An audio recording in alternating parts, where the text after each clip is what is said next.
I remember reading this statistic in the for the US, and it was, I think it was around 2019. So I'm not sure of the percentage now, but it was horribly high. Like 73% of people that they had actually polled had said they find no fulfillment in their work at all.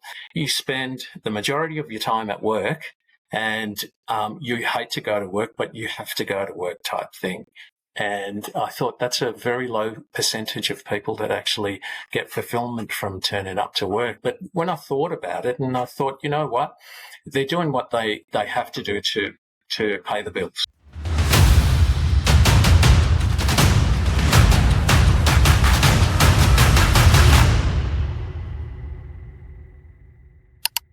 So, Dex, today I want to explore the question of purpose. One, do we have a purpose? And two, what is that purpose?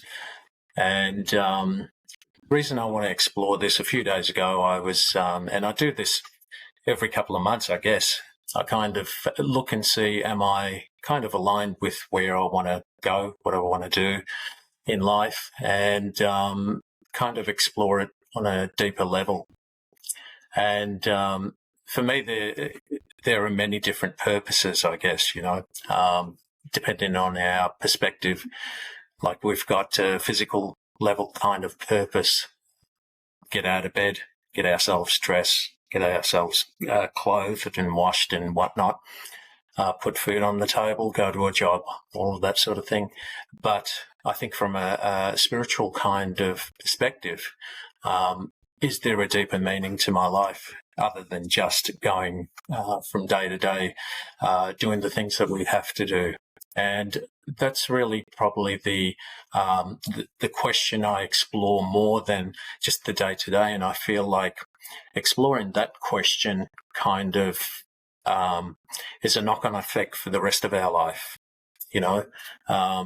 Certainly when we're young and we're taught to go to school, get a job and all of that sort of thing, our focus is on the outer world and keeping ourselves in kind of like a survival, I guess, to be able to do those things that we want to do. And but at some point, do they kind of align with your internal kind of feelings on a deeper level? Is there some sort of meaning to what you're doing, or is it just the thing of getting up, going through the process, going back to bed and repeating every day? So what's that for you?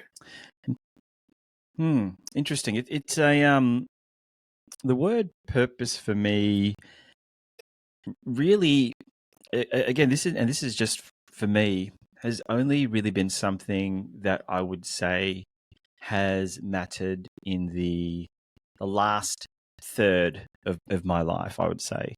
So, when you're a kid, you don't really have a purpose, or you understand the meaning of the word, but it's not, you're not living your life towards that one particular purpose. You find a partner, you get married, and even then, there's not really a purpose as such, or what I really felt as a purpose. You got a job, the job made you happy, the job made you money, you were, a good friend, you were a good son, a good daughter, whichever one it is, a good family member. But that still, for me, wasn't a purpose. Even when I first got married, I don't feel like there was something that I was doing that I would consider a purpose beyond just being a good person. You know what I mean? A good person, a good husband, a good friend. Again, that's not a purpose. When I had my first kid, then that's probably where it started to come into play. And even still, you spoke for a couple of minutes about it, and in my head, I'm thinking purpose. And for me, it never really came into my head until much later in life. Like I said, the last third, and that last third was really when I started to look inner and asking myself the questions about that. You know, is the job that I'm doing now, is this what I want to do for the rest of my life? Does it make me happy? You know, is it fulfilling something? And these were questions I constantly asked, and sometimes the answers would be the same, sometimes they would be different.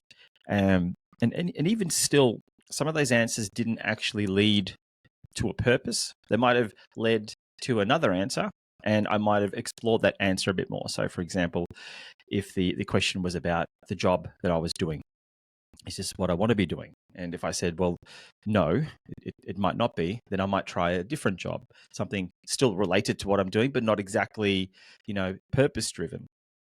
But still, I didn't sort of find that as my purpose. And I think now that I'm talking and hearing it and listening to myself talk about it, I think that for me, trying to find what my purpose is and what is and was, it wasn't about looking and trying to figure out what it is and trying things out. It kind of just came to me. It, you know, it was more after the fact. You know, it was like I was either looking for another job or I was looking for happiness. So I was doing different things and finding that those other things weren't what I was after. The feeling wasn't there. And it wasn't until I started to do certain things, and those certain things actually just more involved helping people out, that I was then able to stop and think and go, hey, I helped that person, and that felt really good. And then I helped this other person with this other thing, and that felt pretty good too. And I started to talk to people about that and said, you know, I've been helping, you know, I haven't been just helping you, I've been helping this other person as well, and that other gentleman, and just with things above and beyond, you know, the computer stuff that I normally do. And they said, well, you know, whenever you talk about helping other people, you kind of light up. You know, you have this, you know, for a cliche term, like you have this sparkle in your eye. Like I go up a couple of octaves and I tell people how I was able to help a person with this, and they were able to achieve that. And so purpose for me was almost, it took me a while for me to actually discover what it was, even though I was trying to find it. I didn't think I found it. It wasn't like I discovered it. It almost kind of found me, if you know what I mean. It was something that I had really enjoyed doing. And when I shared that with other people, they're kind of like, yeah, like you're really good at it. And by the sounds of it, you sound like you're having fun. I'm like, yeah, I am fun. And you know what? I am bloody good at this thing. And so they're like, well, maybe this is what you should do from now on. And it's like, I think you're right. So, you know, purpose was, at least what I felt was my purpose, was something that was put in front of my face, and it required like third-party validation.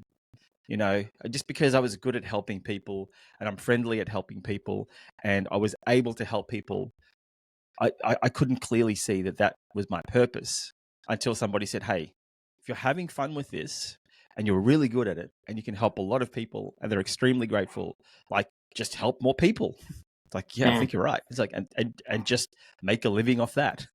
So Yeah. that's kind of where I am with purpose, at least how I found my purpose. And as to your original question of, do we all have it? That's a tough question. And I think if I was to answer it generally in terms of maybe most people, I think that people have their purpose thrust upon them, similar to me. But if they're not aware of what it is that they're particularly good at, or that, you know, it's an avenue that they could pursue, they could completely miss it. You know, I reckon that we are faced, you know, as humans, we are given so many opportunities, some of which, if we were to take and embrace, could lead us down an entirely different path. And I think that sort of happens with purpose as well. You know, we grow up, we do things, we're great at some things, we're average at others, but there's this one thing that you do that you're good at and that people recognize. And if you were actually to stop and go, hey, I enjoy this. And other people will say to you, yeah, you're really good at that. You can help so many people do that. Oh, okay, well, maybe that's what I should be doing. So I think people have an idea of what it is, but I don't think people are aware of it when it actually approaches them, and I think that's a discussion for personal development, for self-discovery, for we've spoken about this so many times of carving a time out for yourself and just hanging out with yourself and asking yourself questions. So that's purpose for me. I think there'll probably be more to add, but I'm sure I've spoken long enough, so I'll give it back to you. All good. Look, the thing is, I've been connected with a lot of people on this topic of purpose, and the majority of people don't know what it is. And from the time we're born, this is from my perspective anyway, from the time we're born, there's always a purpose. Now, it may not be a life purpose or inherent, something big. My purpose might be crawling, or the next purpose is, I want to stand, and I see all those big human beings starting to walk. What are they doing? So that's my next kind of purpose. And I think it comes back to this thing of why, I connect the word why to purpose quite a lot. But the people that I'm talking to, I guess, are on a very deeper level, past our kind of surface level needs of everyday life. They feel at a very deep level that there's something that they're here for more than just getting up in the morning and going through what we do as human beings and then start the day off again the next day. There is something that they're looking for that's not fulfilling, hasn't been fulfilled with what they're living in their particular existence. And I think, like you said, this is where that introspection has to happen, where you have to give yourself time to kind of go deeper. And what I find with most of the people that I've spoken to, they're still looking elsewhere. Maybe it's a different job, maybe it's a different way of life or whatever it is, but they're searching on the outside for something that perhaps they needed to look deeper first to get some sort of clarity around that. And even deeper than that, I suppose, like I said, on a physical level, we've got so many different purposes from the time we're born to to even now. We've got to put a roof over our heads and, make an income and all of that sort of thing. But we seem to get to some point in life where we want our life to mean something. And deeper than that, if you believe that we are spirit in a body, really, when it comes down to it, the meaning that we give our life or the meaning that we're searching for is something that we give ourselves anyway. But it's only through experimenting and finding out, searching, that we kind of go, this feels like it. Basically, we're finding for something that feels very aligned. Like you've probably found most of your life, you're kind of following your joy in a way where you, whether you have ever thought of it as a purpose or not, it's kind of like, if you attach that why to it, you felt good doing it, you helped other people doing it, and so it's kind of like a knock-on effect. Imagine if you did it and you hated doing it, and the people that you did it with, they hated it. It's probably not, unless your purpose is here to make other people miserable, it's probably not your deep purpose, why you want to be here and what you want to do. But like I said, even without all of those things, just as a spirit in a human form, you're here for the experience of that, and I think once you follow your joy, you ask those questions why, and the more you kind of look at those things that you enjoy, you're going to get closer to what that truth is, I think.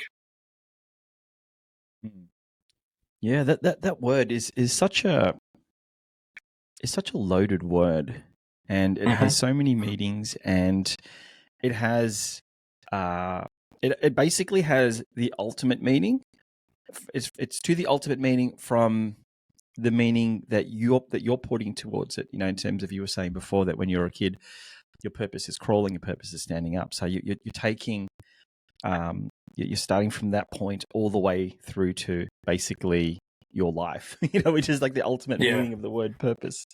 And Yeah. what I find is that when you were talking, I was making some notes down, and I was trying to put my perspective on it. And purpose is something for me has always been easy to define externally.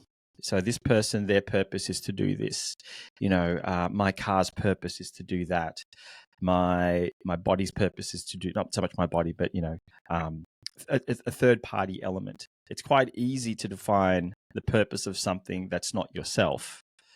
But when it comes time to figure out what the purpose is for yourself, it's a difficult thing to even think about, because it's you're trying to give a definition of something or someone. And so when you do that in an external level, the purpose of my, what is it? What do they say? That the purpose of your sons is to continue the bloodline, right? That's people say that it's not a bad thing to say, but that's what it is there. In some Southeast Asian countries, way long ago, the purpose of having a son is to help on the farm. These are purposes that you give, and they're quite easy because you're out. There's space there. But when you ask that same question of yourself, like what is your life's purpose? A lot of people get stuck. It's you don't know what it is. Is it is it to help people? Is it to help yourself? Is it something grander? Is it something and even if you try and ask yourself the right questions, you still might not get the right answer, and a lot of the times you don't.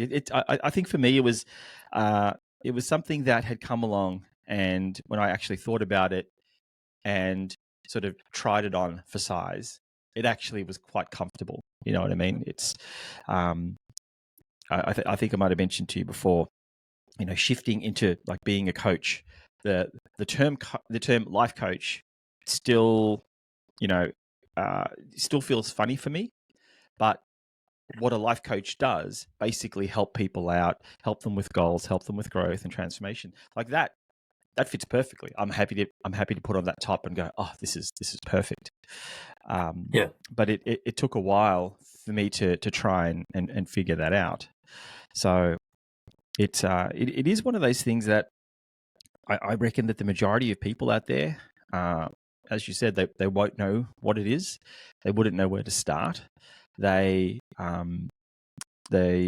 actually almost have like a default answer, and that's to like help people, which is fine, which is great. But then when you kind of ask how, people aren't really sure.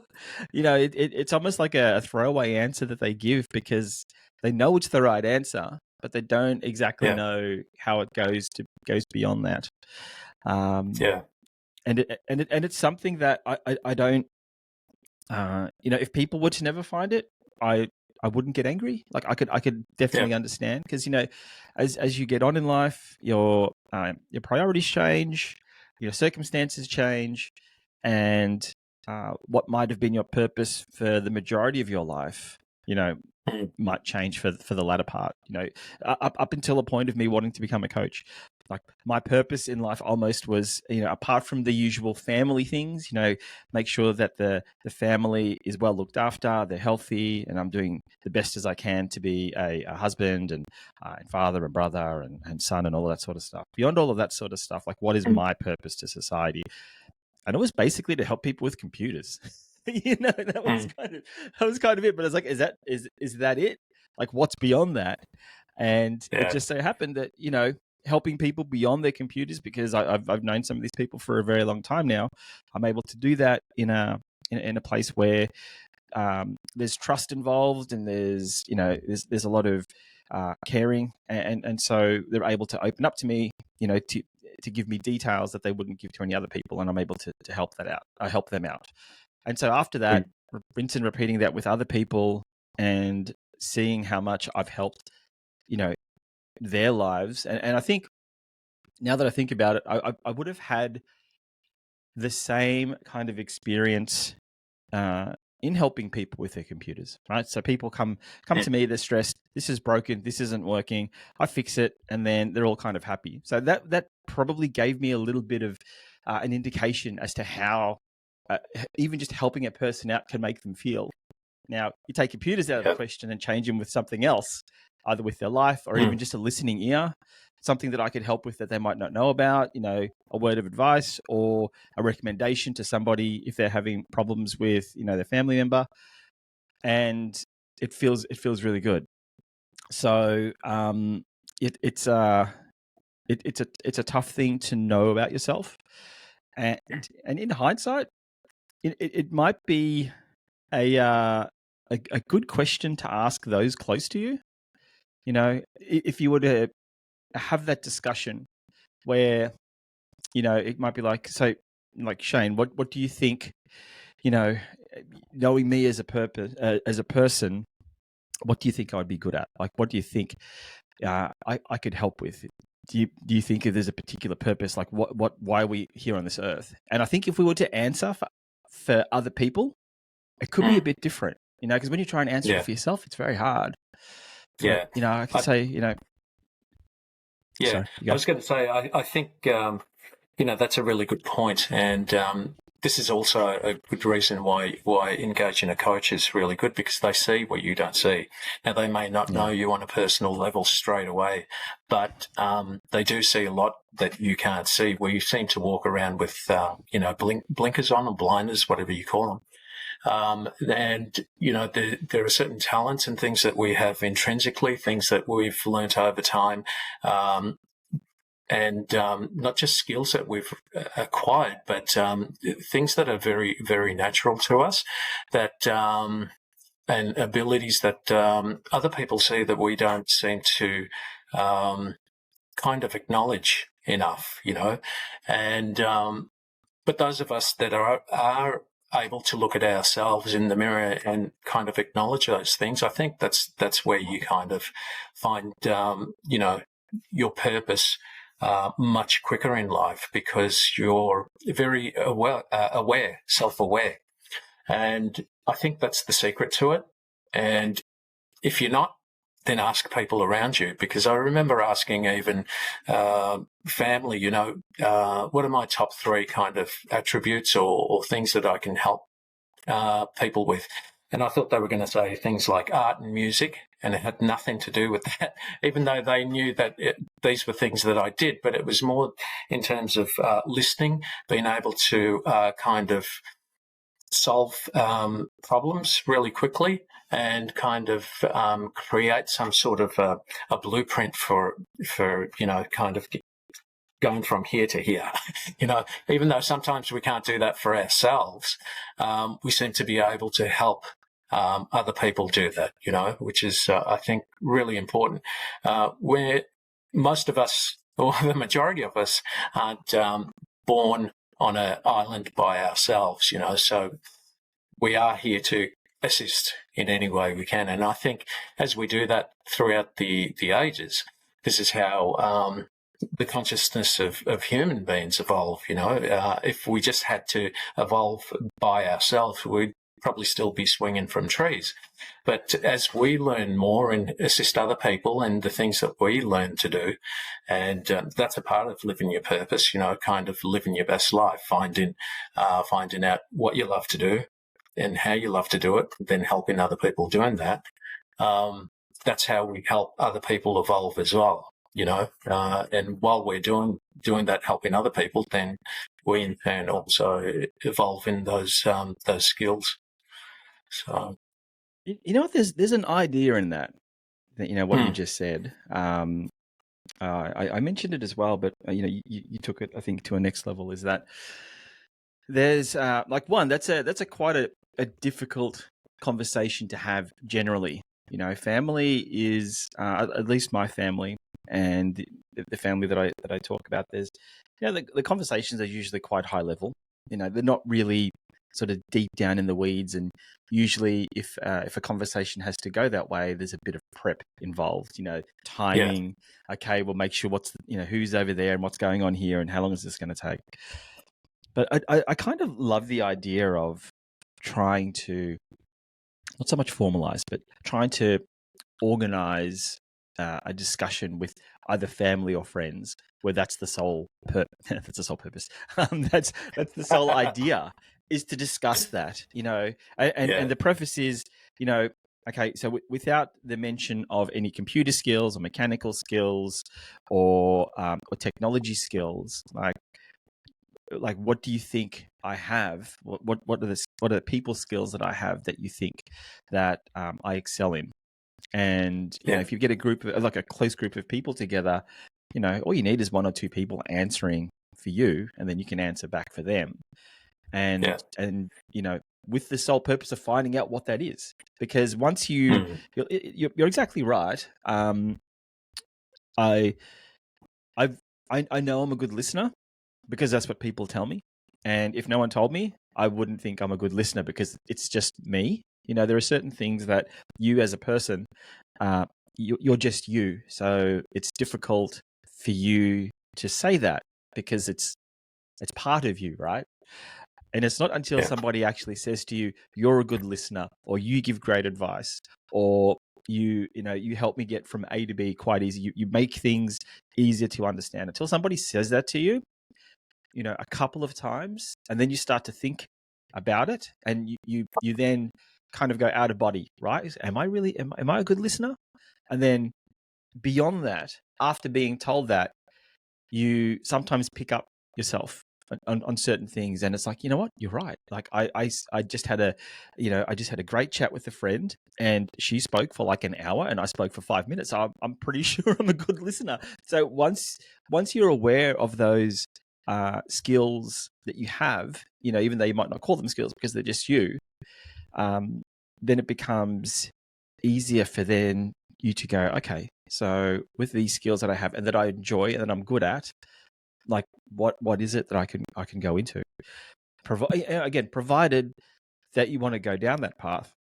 There's I'd love to know a statistic out there of people that actually even get to that point of wanting to find a purpose. I'm sure that I think some people at some point in their life might think about it, but they might not pursue it any more than a thought. And then they could just get on with the rest of their life, and that's it. It might actually get to the point where it's like, well, I'm a bit too old now. Like, what use is it? But there are some people like us now. We're in it. We have a good understanding of what we both think it is, and so we're pursuing that.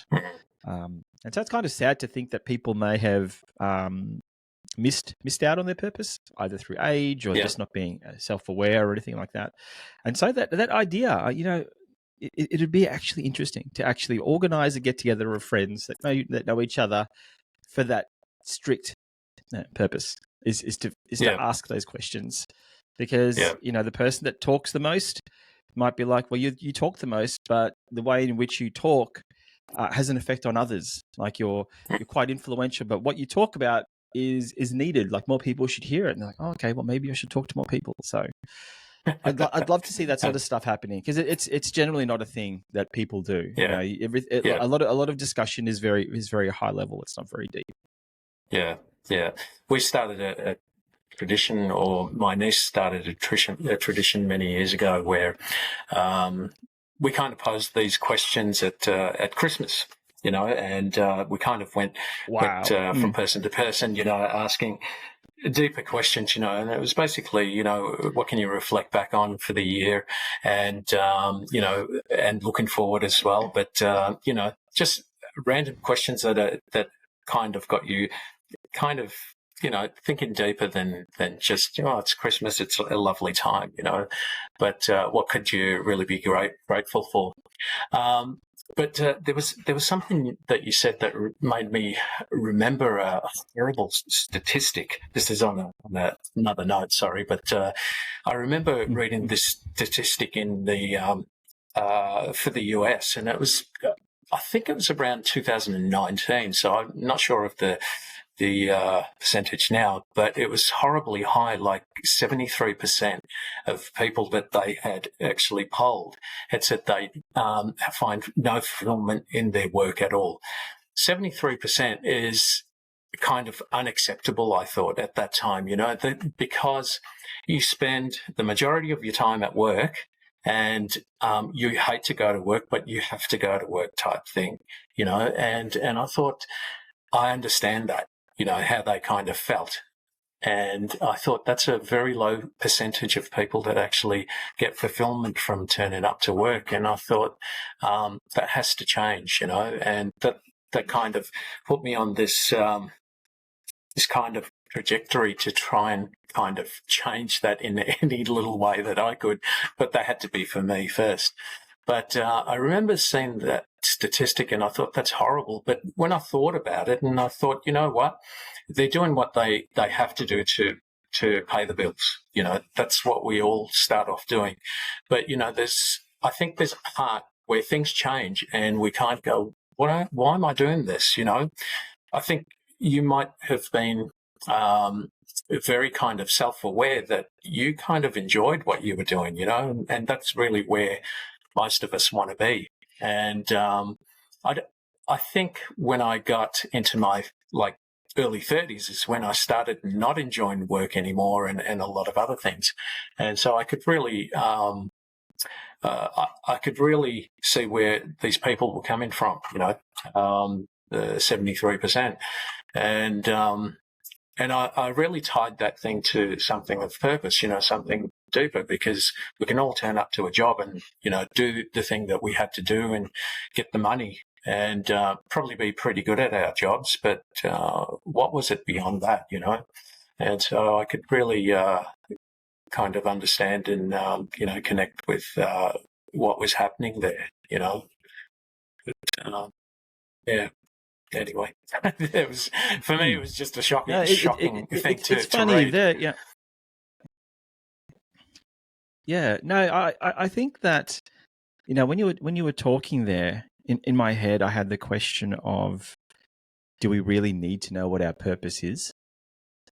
And that stat that you read out almost led me to believe that is one of the driving forces behind it, is that the dissatisfaction. Is that a word? Dissatisfaction? I think it is. Yes. For your is career now. or for your job. It's those triggers. Yeah. It's those triggers there where you're unhappy. And, you and I talk a lot about personal development and self-development. And thankfully, I think you and I are the same in that we're quite proactive. We're quite proactive in that space of knowing what's wrong internally and to look for certain solutions.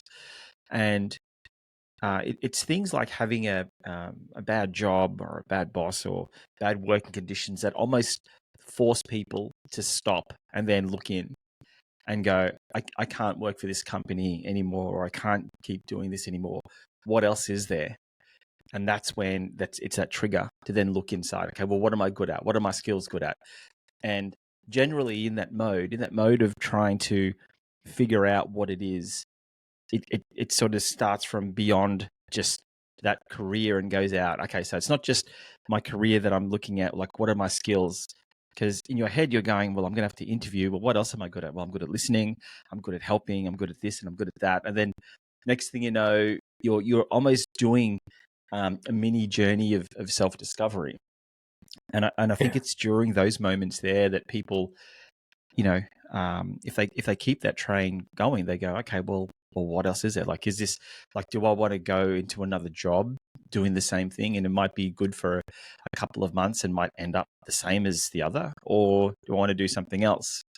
It's as shocking as that statistic is, and I'm quite certain it's the same still, if not, might be a bit more. There's I think now with certain laws changing about being able to work from home, I think job satisfaction is probably a little bit better, provided that they can still do that. But still, at the end of the day, the people that have to drive somewhere for a couple of hours a day, they have to work for 8 or so hours. So you're 10 hours 9-10 hours away from the family. Once Yeah. you sort of add in time to sleep, then there's really not much time for too much else. So, it's those situations there that if it triggers a moment of self-reflection and personal development, I think it helps, and if that's the way in which people need to be told of, there's a higher purpose, there are options, there are things that you can do that will make your life better, that you can get paid for, within reason, obviously. People aren't just going to pay you for sitting on the couch, or they might, but you want to have, again, more of a purpose in life than that. So it's something that I am okay with. I was there. I was an employee. I worked for myself. I'm working for myself for close to 18 years now, and I spent close to a year last year working for somebody else, and that gave me the wake up call. That was again an instigator of, okay, well, I kind of know what it is that I want and that I should be doing. And even though I just said that you and I are quite proactive in the self development, personal development space, I was quick to kind of rectify that and go, okay, I'm not going to try that again. I kind of know what it is that I want to do now, and let's explore that a bit more. So that was kind of like my same journey of thinking that this is the right thing, this is the right path, and then basically to get slapped and go, okay, well, maybe not. Like, what is it now that I want? It basically put that pause in that said to me, hey, reassess your life. Like, what is it that you want to do? What skills do you have? And, I reached back to some of the memories where I was talking to people, and they said, you're really good at this. You're good at helping people out. You're empathetic. You're easy to talk to. People trust you quite quickly. And I'm like, okay, well, and I love doing all that stuff. It's fun. So, yeah, sure. It's definitely a shocking statistic. But you know what? If it helps people to find out who they are truly, it's I'm all for it. All for it. Yeah. I think the as shocking as that statistic is, it means at least they're aware of it. That's a start. You know what I mean? That this isn't where I want to be. So I think the secret is not to stay there, not to let that be the end of the journey. Let that be the start of the journey, and start asking questions. If it's not this, then what is it? Don't just kind of stay stuck there. I did that for far too long. I've got my reasons why, and I won't go into that just now. But the thing is, sometimes we stay there too long because of financial pressures and whatnot. But start asking the question. Get on the journey of asking why and what.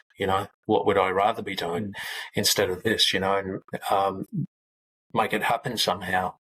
Yeah. Take the steps. It's interesting. It's interesting, isn't it? In hindsight, it sounds so easy, but when you're in the thick of it, it's such a difficult thing. And look, I've been there as well, and I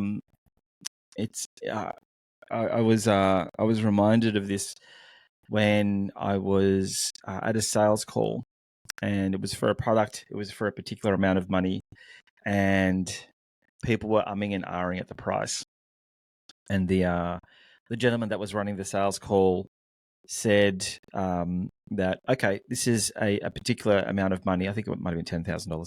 This particular amount of money could change the rest of your life in terms of the skills that you will learn.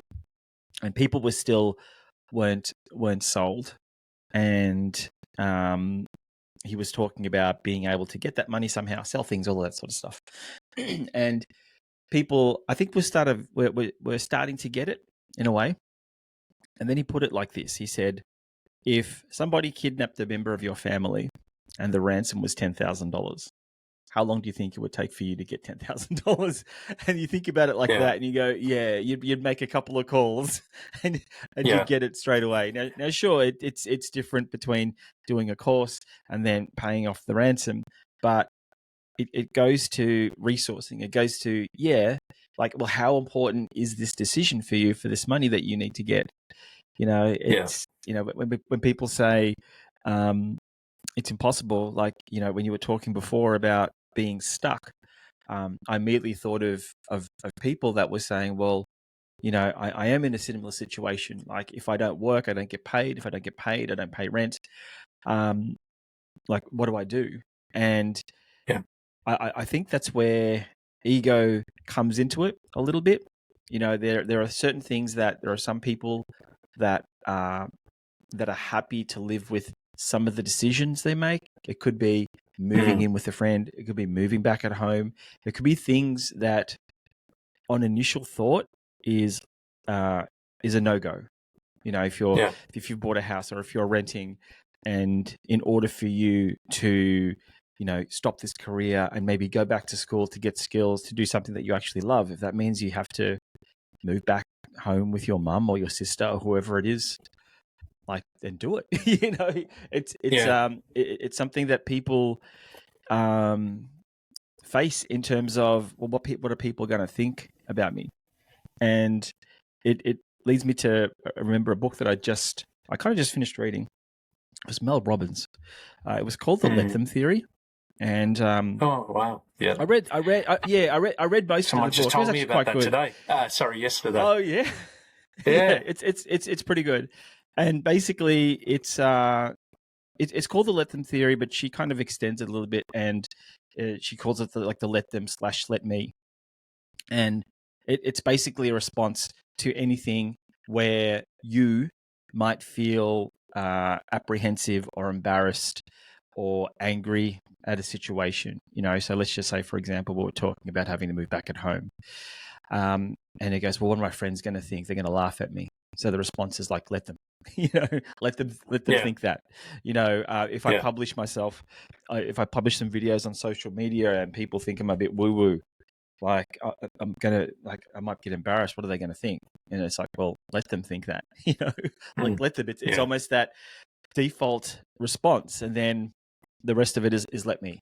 So let them think that, let me get on with my life. Let me do that course.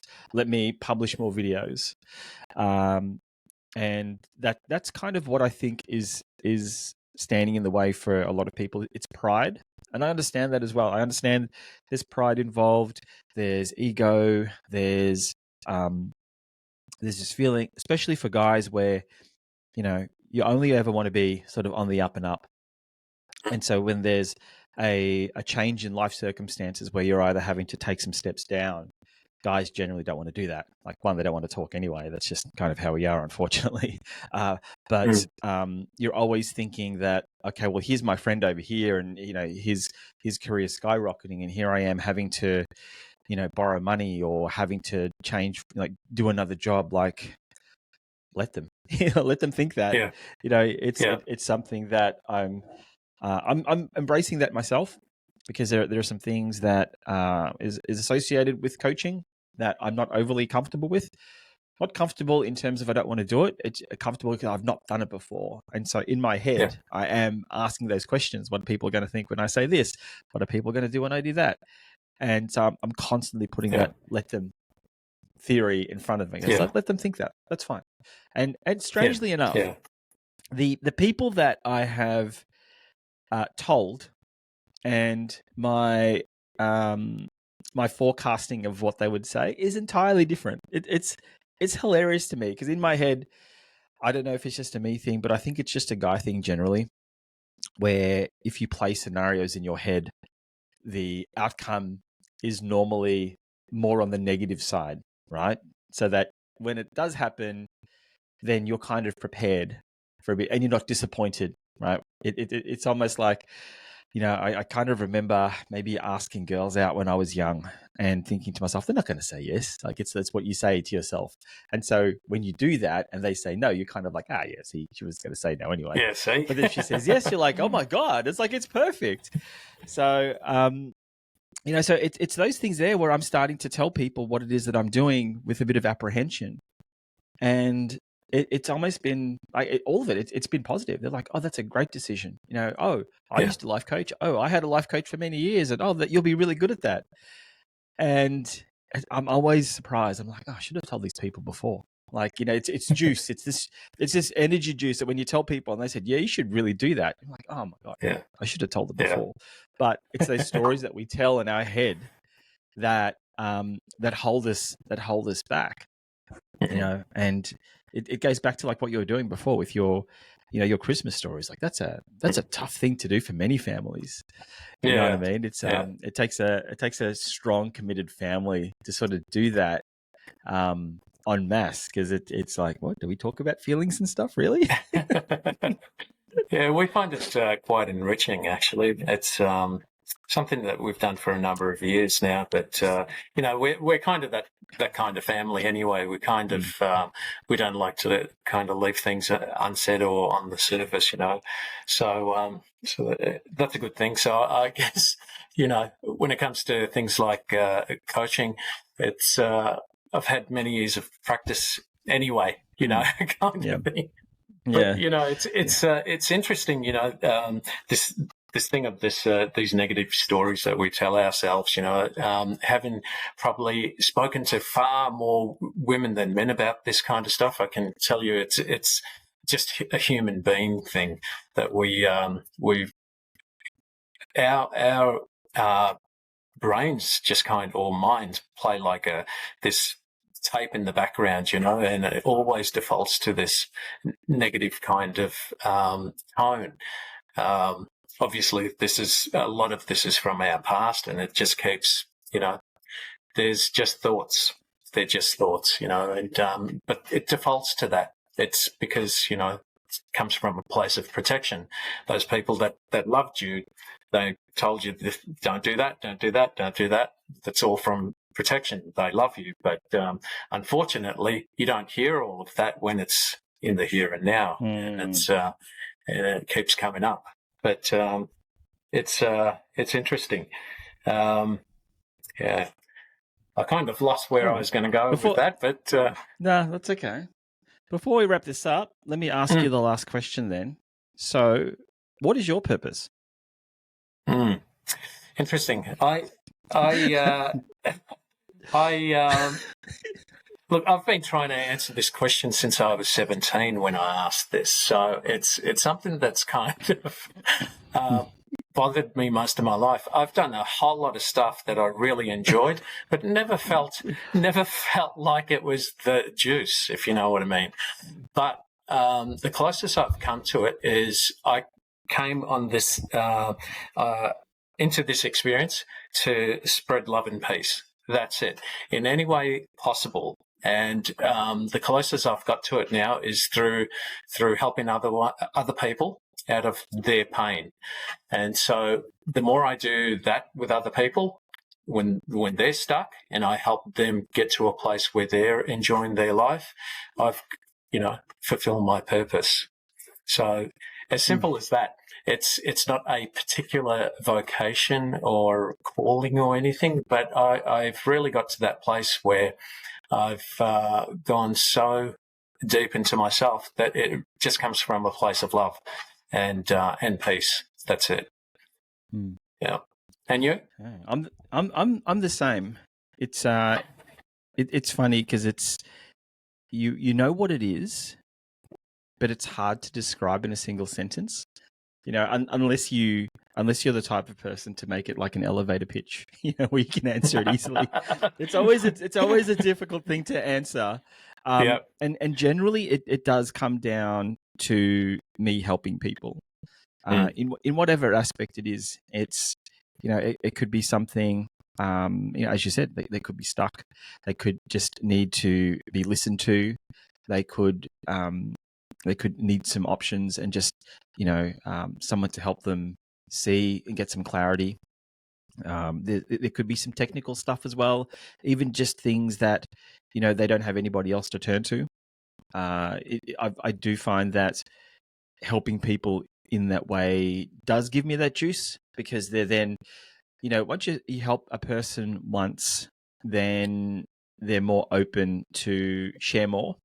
And there'll be other ways in which they can go, okay, well, you've helped me with that, you're really good.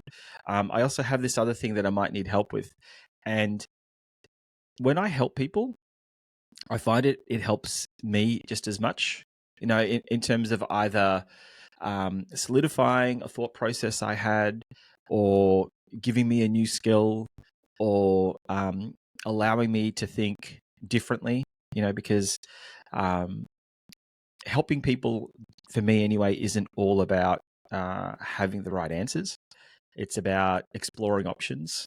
And what I think, in my head is an option might not be an option for that person. And they might turn around and give me some advice that then changes my initial answer. And so it broadens my thinking. And it's all coming from a place of love and caring and understanding. It's not, I want to I command you to do this. It's all, let's have a look at your situation. Have you tried that? Have you tried this? Let's talk about this a bit more. Let's work through this together. And the more people I help, the more I learn, the more I understand. It's kind of like a rising tide lifts all boats sort of thing. And I always feel it as not just me helping a single person out or a group of people. It's like they're all, like I said, they're all helping me as well, helping me grow, helping me understand things. And so when I go to another person and do the same thing for them, I've got more ammunition. It's not like the same kind of thinking I just copy and paste. It's, it's the information that I've gleaned from these people, and then this other person that's given me a different perspective, and that other person. And, the more you speak to people, the more understanding you have, and then the more you can share. So ultimately, it is just to help people in wherever they need help. There's that's all that I think I can do, and that's really just based off what people are willing to share.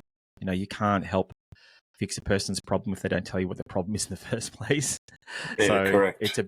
It's about being made available to, if it could be something very small. And like I said, once you help them with that, then that might unlock something a bit bigger for them that they do really need help with.